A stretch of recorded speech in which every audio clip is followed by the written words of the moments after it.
Hello guys, welcome to the 13th video of my YouTube channel science hub. तो आज पिछले दिन तो केमिस्ट्री का वीडियो था, तो आज हमने सोचा है कि मैथ्स के ऊपर वीडियो बनाया जाए। तो आज हमारे क्लास 10th का जो चैप्टर है अरिथमेटिक प्रोग्रेशन, उस पर हम एक वीडियो बनाने वाले हैं। पहले चैप्टर का नाम लिख लेते हैं, जो कि है अरिथमेटिक प्रोग्रेशन। चलो, बहुत बढ़िया, चैप्टर का नाम लिख लिया। अब नाम तो लिख लिया, पर मतलब क्या समझे? अरिथमेटिक प्रोग्रेशन, इसको हम शॉर्ट में बोलते हैं एपी। अरिथमेटिक का ए, प्रोग्रेशन का पी, वो तो समझ में आ गया ही होगा। तो शॉर्ट में जिसको हम बोलते हैं एपी। तो ये चीज़ क्या है, ये अरिथमेटिक प्रोग्रेशन क्या है? तो ये अरिथमेटिक प्रोग्रेशन को समझने के पहले आपको एक चीज़ को समझना बहुत इंपॉर्टेंट है। वो है कि सीक्वेंस क्या होता है। सीक्वेंस तो सबको पता होगा। जब हम कुछ नंबर्स को लेते हैं और वो नंबर्स को ऐसे तरीके से अरेंज करते हैं कि उनके अरेंजमेंट के पीछे कोई डेफिनेट रूल हो, कि हम बता सकें कि इन नंबर्स को ऐसे अरेंज किया गया है। जैसे बताते हैं हम, एक सीक्वेंस क्या हो सकता है, 1 2 3 4 5। तो इन नंबर्स को कैसे अरेंज किया गया है? सिंपल तरीके से कि पहले जो नंबर होगा उसके बाद वाला जो नंबर होगा वो +1 होगा, +1 होगा, +1 होगा, फिर +1 होगा। यानी कि कॉमन डिफरेंस जो है, इनके बीच में जो डिफरेंस है हर एक नंबर के बीच में, वो हमेशा 1 होगा। यानी कि एक सीक्वेंस है। वैसे ही अगर हम इनके स्क्वायर्स को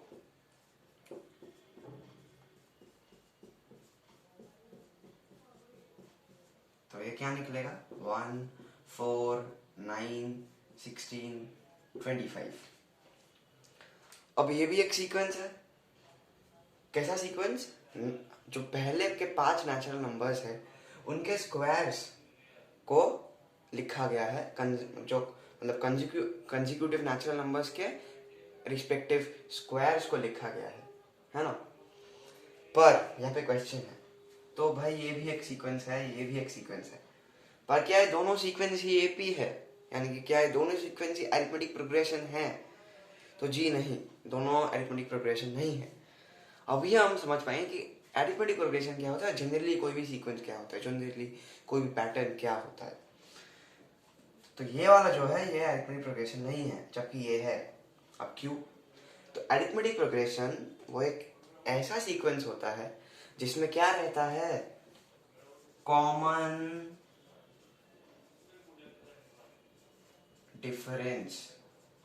बहुत इंपॉर्टेंट चीज, अगर ये नहीं है तो जो मतलब जो सीक्वेंस होगा वो कभी एक अरिथमेटिक प्रोग्रेशन नहीं बन पाएगा। तो कॉमन डिफरेंस चाहिए। इनका डिफरेंस देखो, इन दोनों के बीच में डिफरेंस है 3, इसका 5, इसका 7, इसका 9। तो 3 5 7 9 सब अलग अलग नंबर्स है, इक्वल नहीं है। कोई कांस्टेंट डिफरेंस नहीं है। जहाँ पे कॉमन डिफरेंस कांस्टेंट हो, जहाँ पे कोई भी डिफरेंस कांस्टेंट होता है, यानी कि कॉमन एक डिफरेंस होता है। यहाँ पे जो कॉमन डिफरेंस है, 2 - 1 करो 1 है, 3 - 2 करो 1 है, ऐसा। तो एक कॉमन डिफरेंस जिसमें होता है वही सीक्वेंस एक एपी यानी कि अरिथमेटिक प्रोग्रेशन बन पाता है। तो चलो, समझ में तो आ गया कि अरिथमेटिक प्रोग्रेशन हम किसको बोल सकते हैं। अब बहुत बेसिक पहले जो सवाल आएगा वो कैसा आएगा, आपको ऐसा बोल दिया कि पकड़ लो nth टर्म। अब A1 A2, अब 1 2 कोई भी टर्म को हम n से रिप्रेजेंट कर रहे हैं, मतलब कितना कितना नंबर टर्म है, फर्स्ट टर्म है, सेकंड टर्म है, उसको हम n से रिप्रेजेंट कर रहे हैं। तो बोल दिया कि an 3n+2 है। तो जिस एपी का nth टर्म ऐसे 3n+2 के फॉर्म में डिफाइंड है, उस एपी के पहले 3 नंबर्स को लिख के दिखाओ। कैसे लिखेंगे? बहुत आसान बात है, ये बहुत ही आसान बात है। A1 क्या बन जाएगा, हमें n की वैल्यू यहाँ पे 1 है, तो यहाँ पे n की वैल्यू क्या बैठाएंगे, 3 × 1 + 2 क्या आता है 5। A2 क्या आ जाएगा, 3 × 2 + 2 क्या होता है 8। A3 क्या होता है, 3 × 3 + 2 क्या आ जाएगा 11। अब गौर कीजिए, 5 8 और 11 तीनों में डिफरेंस कितना है, 3 है, इसमें इसमें भी 3 है। तो कॉमन डिफरेंस एक है, यानी ये एक एपी है। क्वेश्चन के पहले ही बोला था एक एपी है। तो ये तो बहुत बेसिक चीज था, समझ में आ गया होगा। अब एक बढ़िया सवाल है, हमें बता दिया गया है कि अ सीक्वेंस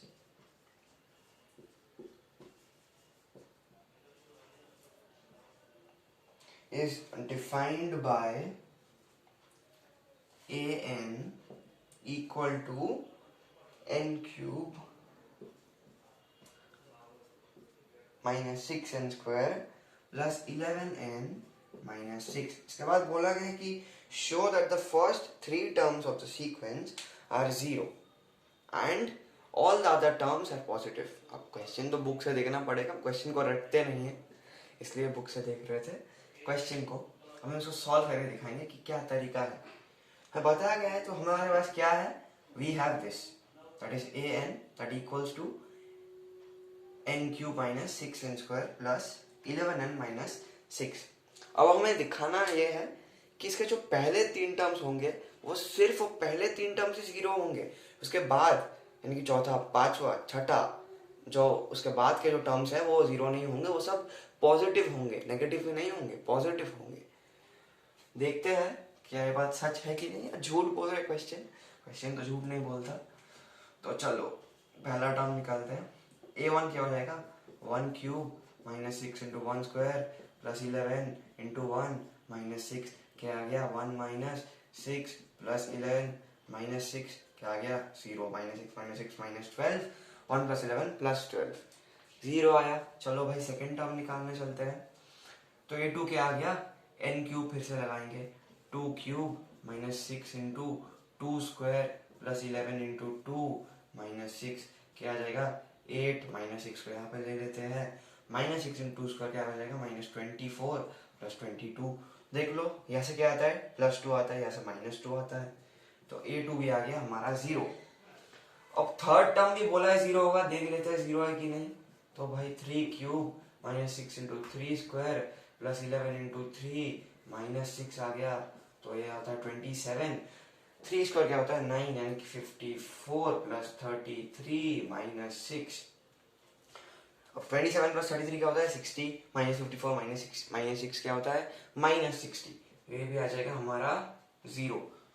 तो भाई क्वेश्चन है तो सच ही बोला था, a1 a2 a3 सभी 0 है। तो इतना तो मैं प्रूफ कर दिया कि a1 a2 a3 यानी कि जो पहले तीन टर्म्स होंगे इस एपी के, जो इसको हम ऐसे डिफाइन कर रहे हैं, a n equals n cube minus 6n square plus 11n minus 6, उसके पहले तीन टर्म 0 होंगे, ये तो हमने प्रूफ कर दिया। पर इसके बाद जो स्टेटमेंट था कि चौथा टर्म 0 नहीं होगा, पांचवा टर्म 0 नहीं होगा, क्या ये बात भी क्वेश्चन में सच बोली, जरूर देखते हैं क्या सच बोली है कि नहीं। तो मिटा रहे हैं इतना, a1 तो 0 है, हमें पता ही है। अभी हमें एक छोटे से कॉन्सेप्ट को रिकॉल करना पड़ेगा, क्या है वो, फैक्टर थ्योरम। अब देखो हमारे पास एक चीज क्या है, a1 a2 a3 सभी 0 है। अब जब ऐसा कोई भी चीज, ऐसा कोई भी कांस्टेंट, ऐसा जब बिठा के किसी पॉलिनोमियल में बिठा के उसका रिजल्टेंट 0 आता है, तो हम क्या बोलते हैं कि वो जो नंबर होगा वो 0, वो उस पॉलिनोमियल का एक 0 है। जैसे अगर हमारे पास 3x माइनस 3 एक लीनियर पॉलिनोमियल है, अगर हम x के जगह 1 बिठाए, यानी कि अगर f of x equals 3x minus 3, तो अगर f ऑफ 1 क्या बन जाएगा, 3 इंटू 1 माइनस 3 कितना होता है भाई, 0। इस तो क्या कह सकते हैं कि 1 is a 0 of the polynomial. तो फैक्टर थ्योरम हमसे क्या कहता है कि अगर अल्फा पद होगा, अल्फा बीटा गामा, तो अगर अल्फा किसी भी पॉलिनोमियल का एक 0 है, अगर अल्फा f ऑफ x का 0 है, तो x माइनस अल्फा क्या बन जाएगा, f ऑफ x का फैक्टर बन जाएगा। क्या बन जाएगा, फैक्टर बन जाएगा। ये भी पता होगा कि कितने पॉलिनोमियल के कितने जीरोस होते हैं, तो हम फिर से लिख देते हैं। जो हमारा पॉलिनोमियल था that was an equals n cube minus 6n square plus 11n minus 6। अब इसका हाईएस्ट पावर क्या है, 3, यानी कि पॉलिनोमियल का डिग्री क्या हो गया, 3 हो गया। तो जिस पॉलिनोमियल का डिग्री 3 होता है, ऐसे पॉलिनोमियल में क्या होता है पता होगा, at most number of zeros कितने हो सकते हैं, जीरोस 3 जीरोस हो सकते हैं, सबसे ज्यादा एटमोस्ट मतलब सबसे ज्यादा कितने जीरोस हो सकते हैं, 3 जीरोस हो सकते हैं इस पॉलिनोमियल के। बहुत बढ़िया। तो हमने क्या निकाल लिया, A1 A2 A3। तो 1 2 3 इनमें से कुछ भी बिठाओ भाई जीरो ही आ रहा है, तो भाई 3 जीरो तो हो गए। अब जैसा हमने बोला कि अगर 1 एक जीरो है तो x माइनस वन उसका f ऑफ x यानी कि जो पॉलिनोमियल है इसका फैक्टर बन जाएगा। तो x माइनस वन एक फैक्टर है, x माइनस टू एक फैक्टर है, x माइनस थ्री भी एक फैक्टर है। बहुत बढ़िया। अब आप एक चीज देखिए, अब यहाँ पे तो हम x नहीं बिठाएंगे, यहाँ पे हम क्या बिठाएंगे, n, क्योंकि हमें वहां पे क्या था, f ऑफ x था, तो यहाँ पे तो a ऑफ n है, तो अपन क्या बिठाएंगे, n माइनस वन, रब करते हैं इसको, n माइनस टू और n माइनस थ्री, ऐसे बिठाएंगे। और अब एक चीज देखो, यहाँ पे आप वन बिठाओ, वन बिठाओगे, वन माइनस वन जीरो, तो ये जो पूरा चीज है जीरो बन जाएगा। यहाँ पे आप टू बिठाओ, टू माइनस वन वन, पर यहाँ पे टू माइनस टू जीरो बन जाएगा। थ्री बिठाओ, थ्री माइनस थ्री जीरो बन जाएगा, पर उसी जगह पे अभी फोर बिठाओ, क्या बन गया, three into two into one six, six कैसा नंबर है, पॉजिटिव है।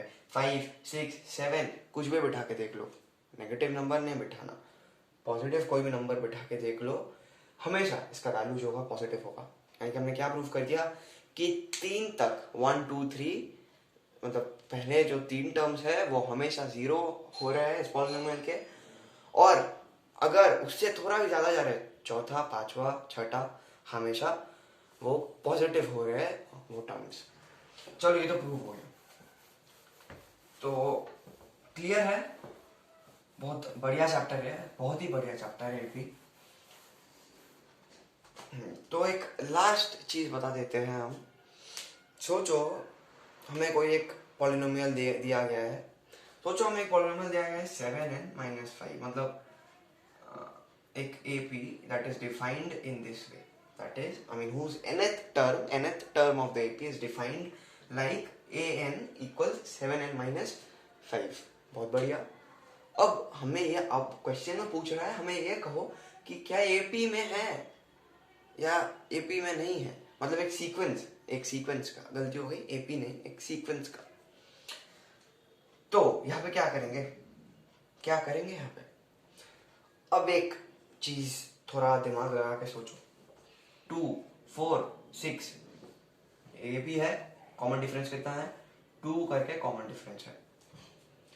अब 2 के साथ हम कितना जोड़ते हैं, जो कॉमन डिफरेंस 2 है उसको एक बार जोड़ते हैं, इसके लिए क्या करते हैं, उसको 2 बार जोड़ते हैं।